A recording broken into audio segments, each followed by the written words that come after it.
Halo para pecinta channel suyanto.id. Malam ini kita ketemu lagi di channel untuk berbagi pengetahuan dan belajar sepanjang hayat, suyanto.id. Kita akan bincang-bincang bersama dengan Dr. Nikmah Nurbaiti tentang apa, mengapa, dan siapa guru. Kita tahu bahwa ada riset yang sangat fundamental, itu dilakukan oleh John Goodlett namanya di Amerika. Itu risetnya itu mengatakan bahwa topik temanya itu looking behind the classroom doors gitu.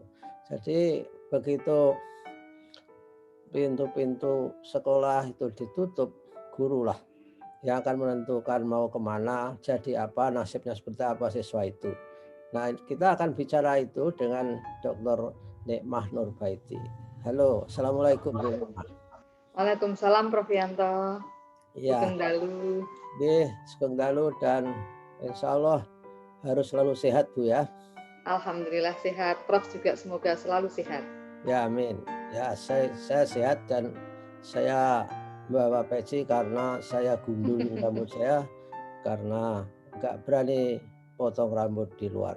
Jadi lebih baik digunduli sendiri saja. Oh, begitu.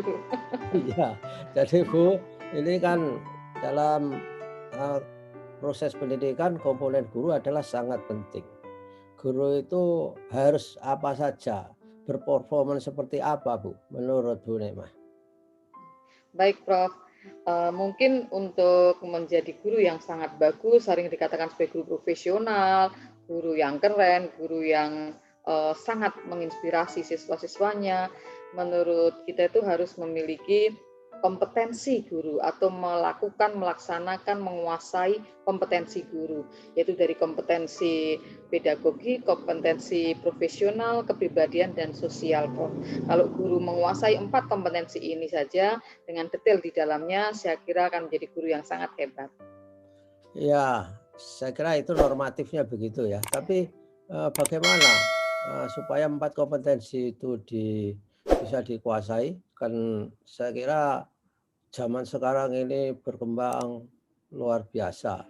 Kalau business as usual, saya kira penguasaan 4 kompetensi itu tidak bisa di-cover, tidak bisa dicapai dengan baik. Adakah kiat-kiat Bu Nikmah supaya bisa kompetensinya itu misalnya tetap update, kemudian tetap bisa di-adjust terhadap perkembangan zaman dan sebagainya. Ada nggak Bu?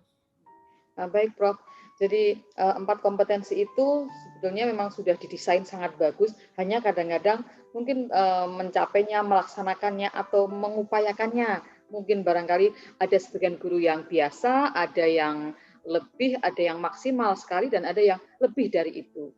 Misalnya untuk hal kecil saja seperti kompetensi pedagogi, itu kan dari merencanakan, kemudian melaksanakan, mengevaluasi pembelajaran, itu beberapa guru akan sangat bervariasi.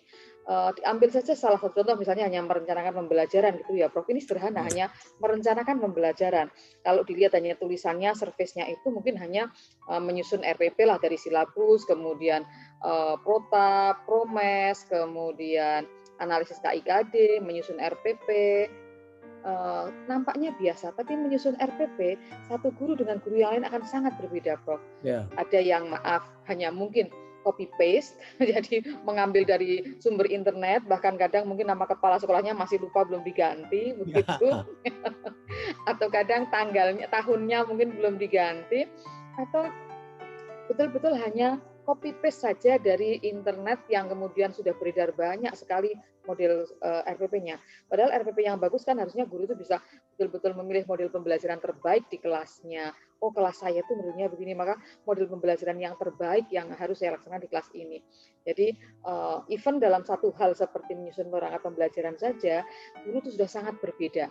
Guru-guru yang baik ketika menyusun ini sudah merancang betul model pembelajarannya, merancang betul sintaknya, Ya. classroom activity-nya. Nah, ini yang membedakan, Prof. Guru-guru yang guru-guru yang sangat profesional tuh merancang dengan detail kegiatan pembelajaran yang akan dilaksanakan di kelas. Menurut saya itu. Ya, ya, ya, ya. Tapi kadang-kadang apa yang direncanakan belum tentu seperti apa yang dilaksanakan. Itulah sebabnya kurikulum selalu saja eh, dikategorikan sebagai kurikulum yang tertulis, kurikulum yang diajarkan, kurikulum yang bisa dipelajari. Nah, guru-guru supaya tetap menjadi profesional, menjadi menguasai empat kompetensi itu, ada caranya nggak Bu atau ada program nggak di kantor Bu Nekmah itu supaya guru itu bisa eh, tetap mempertahankan kompetensi empat tadi itu secara berkelanjutan. Ada tidak cara-cara yang ditempuh misalnya di daerah-daerah mengadakan pelatihan, mengadakan semacam pertemuan secara rutin melalui MGMP, maksudnya gitu ada Bu ya? Iya, Prof, ada. Yang pertama untuk guru-guru pemula, guru-guru yang baru CPNS, atau guru-guru yang baru diangkat oleh yayasan, itu melaksanakan program induksi guru pemula atau PIGP. Program ini sangat bagus, yaitu dilaksanakan selama setahun. Waktu yang cukup panjang untuk berlatih bagi guru-guru muda. Setahun itu bukan waktu yang pendek. Ya. Ini dibimbing oleh guru pembimbing yang lebih senior, yang sudah memenuhi syarat. Guru-guru muda ini akan berlatih selama setahun, seperti magang. Mereka akan melihat guru-guru senior mengajar, mereka akan berlatih dengan guru-guru senior berdiskusi dengan kepala sekolah, dengan pengawas, ada penilaiannya, ada proposalnya, dan dibimbing terus. Nah, harapannya mereka betul-betul menyiapkan diri untuk menjadi guru yang sangat profesional. Nah, kemudian bagi guru-guru yang sudah mengajar lama, banyak sekali program-program, antara lain yang menjaga keprofesian guru adalah dengan kegiatan seperti MGMP, kegiatan kolektif guru, kemudian secara mandiri kalau mau ada kegiatan-kegiatan webinar, kemudian seminar, dan seterusnya, Prof.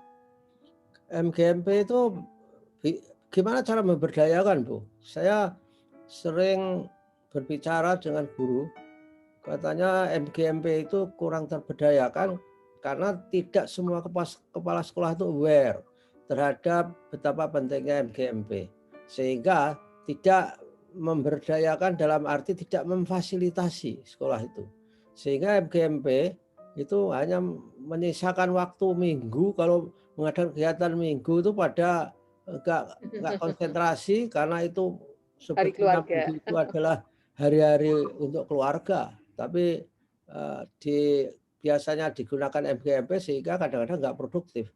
Gimana kiat dulu kalau Bu Nekmah waktu jadi kepala sekolah untuk memberdayakan MGMP? Kebetulan kan ada ya salah satu atau salah dua, tiga, empat anggota MGMP dari sekolah itu, Bu. Gimana, Bu? Betul, Prof. Jadi untuk menjaga keprofesionalan guru, untuk selalu guru itu update dengan hal-hal baru, yang paling disarankan selain belajar mandiri adalah kegiatan kolektif guru. Nah, kegiatan kolektif guru dilaksanakan oleh MGMP. Pada waktu belum pandemi, MGMP itu dalam 1 minggu disediakan hari, Prof. Misalnya Selasa Ya. sore untuk bahasa Inggris, misalnya Jumat sore untuk mapel tertentu. Dan itu oleh MKKS itu diatur waktunya, supaya tidak semua guru berbondong-bondong MGMP, nanti kelasnya kosong misalnya. Jadi sudah diatur waktunya.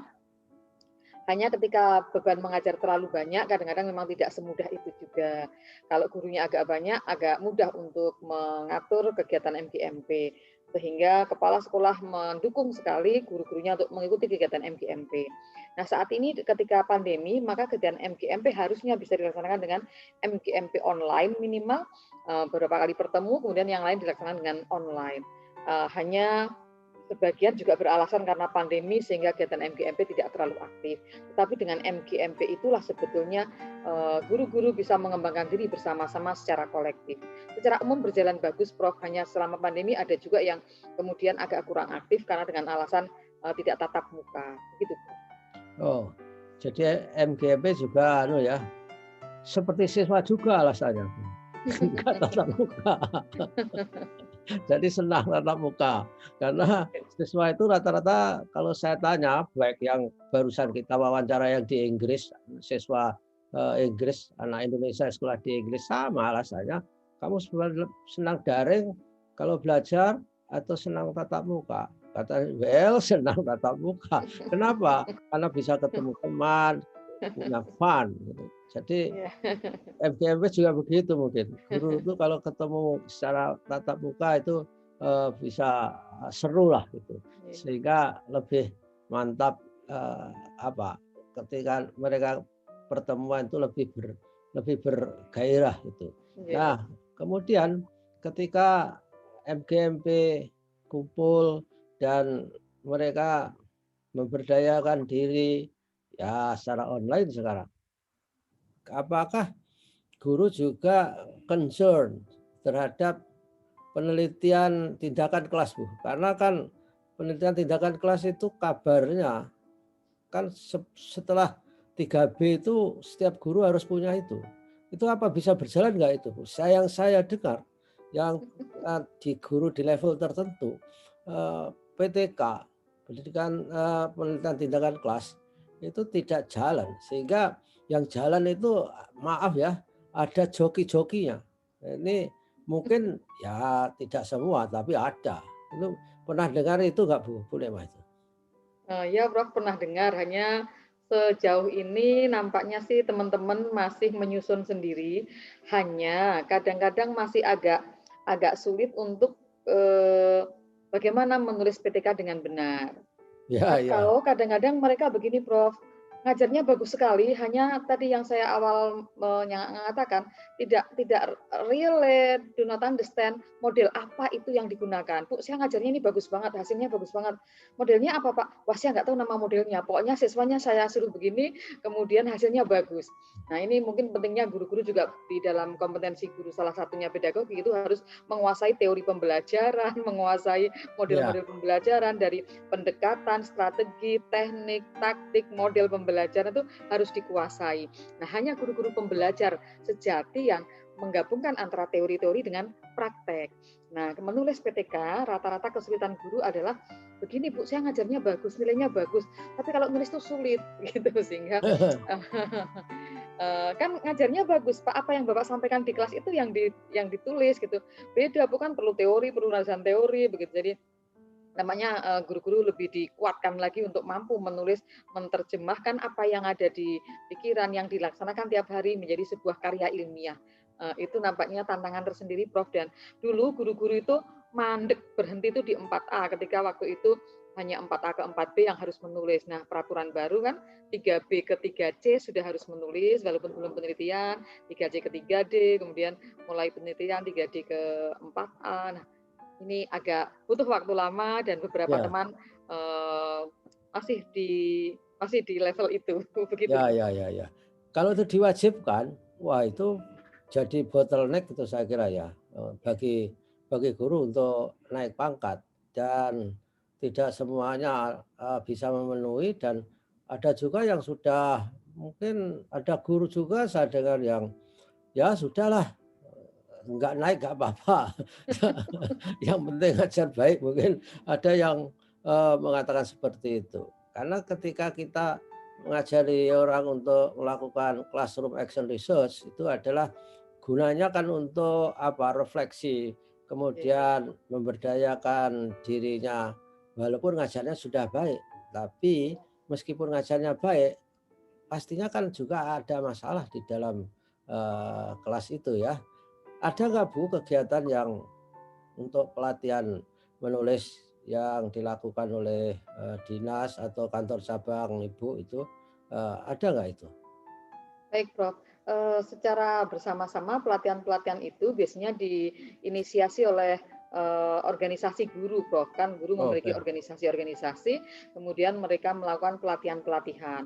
Mereka memiliki jurnal, kemudian guru-guru bisa menulis di situ, karena salah satu syarat untuk naik pangkat adalah menulis dan kemudian dijurnalkan atau dimuat di jurnal. Ya. Pelatihan-pelatihan itu banyak, Prof. Hanya saya sering melatih juga sambil berguru. Pelatihan banyak dan yang tidak berhasil juga banyak gitu. Jadi kalau nanti pelatihan selesai kemudian tidak nulis itu banyak. Yang bagus adalah ketika pelatihan kemudian banyak yang nulis sehingga sering berguru. Kalau nggak bisa nulis itu banyak temannya, tapi kan tidak harus banyak temannya untuk tidak menulis. Harapannya nulis walaupun tidak banyak temannya. Jadi menulis menjadi masalah tersendiri bagi guru-guru. Banyak yang sudah nulis tapi lebih banyak nampaknya yang belum menulis, Prof. Ya memang budaya menulis di Indonesia itu sangat-sangat rendah. Sangat mungkin harus diucapkan 4 kali, sangat sangat sangat rendah. Karena waktu mahasiswa ya nggak pernah menulis. Jadi orang-orang yang tamat S1 itu sebagian besar itu tidak pernah menulis ketika mahasiswa. Memang kurikulum kita juga begitu, nggak menuntut begitu. Dosennya juga nggak sempat kalau harus mengoreksi tulisan dari mahasiswa yang banyak itu.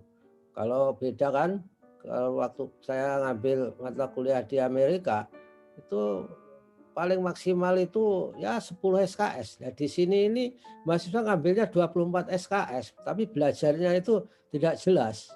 Oleh karena itu kalau sampai bisa mengambil 24 SKS, kalau sekolah di Amerika itu berarti nggak punya waktu lagi untuk mandi itu. Kalau harus belajar terus, Iya, iya, bayangkan 24 kali 200 menit itu paling tidak per hari harus belajar di luar tatap muka itu 8 jam. Saya kira itu konsekuensinya. Dan itu tidak terpenuhi sehingga mahasiswa kita itu kalau lulus S1 nulisnya ya hanya skripsi itu. Dan kadang-kadang kalau nulis skripsi itu belajarnya bukan dari buku babon ilmu, tapi menulis skripsi belajarnya itu juga dari skripsi yang ada. Sehingga akhirnya turun temurun copy paste, masalahnya sama dibikin di tempat yang lain. Memang sulit. Jadi saya menyarankan kalau mengadakan pelatihan penulisan itu harus punya tulisan. Dibawa ke situ baru dilatih, diajari. Kalau tidak bawa, diceramai aja, kemudian di workshop, nggak jadi tulisan saya kira. Iya, Karena iya, Prof. teori menulis itu ya nulis itu sendiri. Sama dengan teori berenang itu ya harus berenang. Nggak boleh hanya diajari berapa meter kolam renang dan sebagainya itu. Guru di daerah Bu Nekmah yang tua-tua itu biasanya semangatnya sudah pasrah lah itu. Masih ada nggak ya sekarang ini Bu yang tua-tua itu? Misal diajari komputer juga sudah bukan lah, mau pensiun nggak usah lah gitu. Ada saya kira ya. Iya, Prof. Jadi seperti yang saya menyatakan di episode sebelumnya, eh, kadang usia tidak menentukan juga, Prof. Ya, Ada beberapa teman yang senior, senior itu sama dengan tua gitu ya, Prof. Ada teman-teman yang senior itu semangat belajarnya sangat tinggi dan bahkan beberapa teman saya guru-guru senior ini bisa sampai ke 4C, sebagian mau ke oh ya. 4D misalnya, tapi memang tidak banyak, Prof. Itu. Nah, ada juga yang senior dan juga memang sudahlah saya sampai di sini ini ada kan udah capaian luar biasa bagi saya. Tapi juga ada guru-guru muda yang nggak kemana-mana. Kadang-kadang lamanya mengajar juga tidak menjadi jaminan bahwa yang muda lebih segalanya atau yang senior kadang-kadang tidak. Ada beberapa teman senior yang sangat rajin menulis bahkan sampai ke 4C, kemudian menulis banyak buku itu guru-guru senior. Tapi ada juga yang memang tergantung lagi pada individunya, masih muda, belum sampai 4A juga butuh waktu lama untuk sampai ke 4A. Udahlah Bu, di 3D aja malah potongannya lebih sedikit kalau ada ini potongan-potongan. Sehingga katanya lebih nyaman di 3D. Tapi kan pengembangan profesi guru itu harus. Ya, Sebetulnya seperti menulis PTK dan sebagainya, bukan menulis PTK-nya yang utama, tapi pembelajaran reflektif. ya. Bagaimana seorang guru itu mengajar, kemudahannya apa, kesulitannya apa, keunggulannya apa, dan inilah yang disebut pembelajaran refleksif, kemudian ditulis menjadi sebuah karya yang harapannya bisa dilaksanakan juga di sekolah lain untuk menginspirasi kelas lain, sekolah lain, dan guru lain. Mungkin begitu, Prof. Ya, ya, ya, ya. Ya, harapannya begitu memang. Kalau dipaksa untuk melakukan penelitian tindakan kelas itu kan guru sempat merefleksikan apa yang dilakukan. Tapi kalau tidak ya nggak sempat lah. Karena pulang sudah harus melayani keluarga dan sebagainya. Itu saya kira belum sempat refleksi.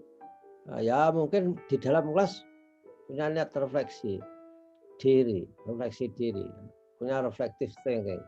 Tapi begitu sampai tempat parkiran, loh kuncinya kok hilang? Oh hilang, refleksinya juga hilang bersama kuncinya itu. Loh, kalau sekarang sejak 3B harus menulis dari action research, dari penelitian tindakan kelas, apa itu harus atau optional, atau kalau harus kan berarti banyak sekali yang terbentuk Bu untuk ke 3C dan sebagainya itu. Gimana solusinya itu? Ya Prof, sebetulnya sih diberi waktu ya untuk memang tidak harus sekian naik. Ada teman-teman yang agak agak mundur sampai mungkin 4 tahun mundur menjadi 5 tahun, jadi 6 tahun. Hanya mereka tidak naik pangkat begitu. Eh, Dari 3B ke 3C itu belum harus penelitian sih, tetapi sudah harus menulis seperti mungkin diktat, modul itu kan paling mudah sebenarnya menulis diktat materi ya. ajarnya setiap hari mengajar, kemudian ditata, dibukukan. Kalau sumbernya banyak sudah diolah menjadi materi tersendiri. Hanya ya itu lagi tadi Prof kembali ke seberapa siap guru-guru itu kemudian memaksa dirinya untuk menulis menjadi sebuah karya. Karena ada yang slogan kita kan guru mulia juga karena karya. Ada. Jadi apa yang sudah dilakukan itu kemudian ditulis, dihasilkan untuk dibagi kepada orang lain. Nah, guru-guru itu bisa berhenti di satu pangkat bisa beberapa tahun ketika tidak memaksa dirinya, Prof. Karena memang sekarang harus dengan tulisan itu. Oh ya, tapi itu dikaitkan dengan tunjangan sertifikasi tidak Bu? Eh, Tulisan itu. Sertifikasi itu syaratnya berbeda sedikit ya, Prof. Sertifikasi syaratnya berbeda sedikit sih. Jadi, Oh kalau untuk di pangkat dan sertifikasi ya. oh maksud saya, kalau tidak dikaitkan dengan sertifikasi mungkin nulis itu juga agak jalan-jalan. Ya, saat ini sertifikasi sendiri, kemudian pangkat sendiri, masih berbeda. Keluhan, kalau melihat Bu Nekma kan sudah lama jadi kepala sekolah juga ya. Guru itu yang banyak masalah itu biasanya yang guru pria atau wanita ya, terkait dengan profesinya itu. Yang misalnya suka mengeluh atau kemudian nggak bisa bagi waktu untuk berkarya. Kalau menurut pengamatan Bu Nekma ada keterkaitan dengan gender, jenis kelamin tidak itu Bu? Eh, Kalau sebetulnya tantangannya mungkin lebih berat yang ibu-ibu, Prof, Ya. untuk bekerja. Karena ibu-ibu itu harus bagi peran, seperti kemarin di sebuah tempat ada pelantikan kepala sekolah perempuan, itu ada, wah kepala sekolah perempuan itu saya menyampaikan begini, ini sulitnya menjadi kepala sekolah perempuan atau pejabat perempuan. Di rumah itu harus menjadi ibu dengan segala masalahnya, hal-hal yang harus dilaksanakan, tapi begitu di kantor harus tampil prima, menjadi seseorang yang harus sangat kuat, bijaksana, memecahkan banyak masalah, dan nanti pulang sudah berbeda lagi. Tantangannya, kalau dilihat tantangannya, sebenarnya tantangannya lebih besar ibu-ibu, karena ibu-ibu itu perannya sangat berat, artinya itu peran ganda sering dikatakan begitu. Tetapi di beberapa tempat banyak juga ibu-ibu yang performanya sangat bagus, lebih Ya. teliti juga, lebih mantap, lebih bagus dalam mengajar dengan lebih caring dan seterusnya. Jadi kalau tantangannya mungkin berat ibu-ibu sih, walaupun bapak-bapak juga sama bekerja di rumah, bekerja juga di kantor. Tapi misalnya untuk di posisi-posisi pemimpin itu lebih banyak masih bapak-bapak saat ini. Ya, memang ibu itu enggak boleh meninggalkan pekerjaan di rumah masalah. Ini culture-nya, ini culture, Ya. bicara culture. Kalau tempat saya, culture-nya beda ya. Dalam arti, ya siapa yang harus bikin teh ya yang haus saja yang bikin teh. Yang tidak haus nggak usah bikin teh. Nggak harus Saya ibu lihat, ya, Prof. iya, saya lihat mahasiswa saya yang ibu-ibu itu juga perannya memang luar biasa, cukup berat.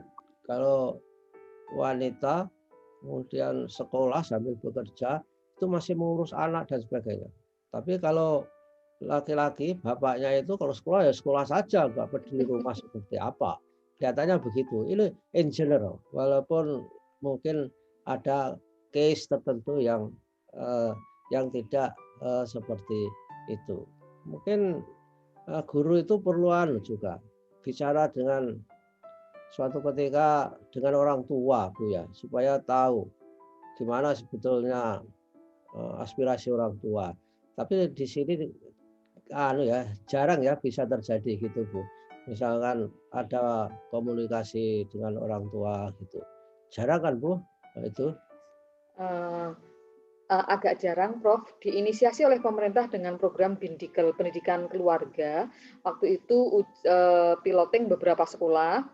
Pendidikan keluarga itu diharapkan di sana peran orang tua itu dimaksimalkan melalui pertemuan guru dengan orang tua, sekolah dengan orang tua, ada klub orang tua, kemudian dilaksanakan antara lain kelompok-kelompok orang tua dalam tiap kelas, ada grup WA-nya, di mana orang tua bisa berkomunikasi dengan guru dengan baik dan bisa memantau juga putra-putrinya dengan mudah.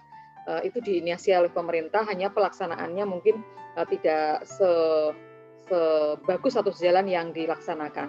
Beberapa sekolah swasta itu bagus Parent Teachers Association seperti di luar negeri ada Ya. PTA, Parent Teachers Association. Kalau di sini mungkin dengan komite, hanya biasanya diwakili oleh pengurus komite, lalu lewat mereka mungkin ide-idenya, kemudian juga saran-sarannya. Tapi bahwa komunikasi yang bagus antara orang tua dengan sekolah mungkin di kelas rendah ya, Prof. Kalau di Ya. SMA, orang tua sudah cukup mempercayakan kepada sekolah. Ada juga yang ke sekolah hanya kalau ambil rapot semesteran, begitu kan, setahun 2 kali. Begitu. Ya. Tapi tidak ada ya yang ambil rapot disuruh berangkat pembantunya gitu. Nggak ada. Mbahnya kadang-kadang, Prof. Ya, Mbahnya yang ambil rapot, mau ambil rapot, sinten asmane, nek teng omah niku undangane niki. Jadi namanya yang disebutkan bukan nama panjang, kita bingung kelas pinten, Mbah. Nggih mboten ngertos. Itu sering terjadi, Prof, kalau di sekolah. Oh, luar biasa itu. Fenomena lucu itu. Ya oke lah, Bu, kita sudah bicara banyak hal. Mudah-mudahan pembicaraan kita menginspirasi teman-teman, para guru untuk selalu meningkatkan dirinya. Nah, zaman sekarang kalau untuk meningkatkan dirinya harus sering serawung ilmiah dengan sesama. Saya kira itu, saudara-saudara, inilah akhir dari pembicaraan kita saat ini. Saudara, supaya tetap ikut kita di channel suyanto.id yang ini dikhususkan channel untuk memang bidang pendidikan supaya kita bisa berbagi pengetahuan dan bisa belajar sepanjang hayat. Terima kasih Bu Lemah, saya sangat senang bicara dengan Bu Lemah dan terima kasih atas waktunya. Terima kasih, Prof, sama-sama. Ya, terima kasih.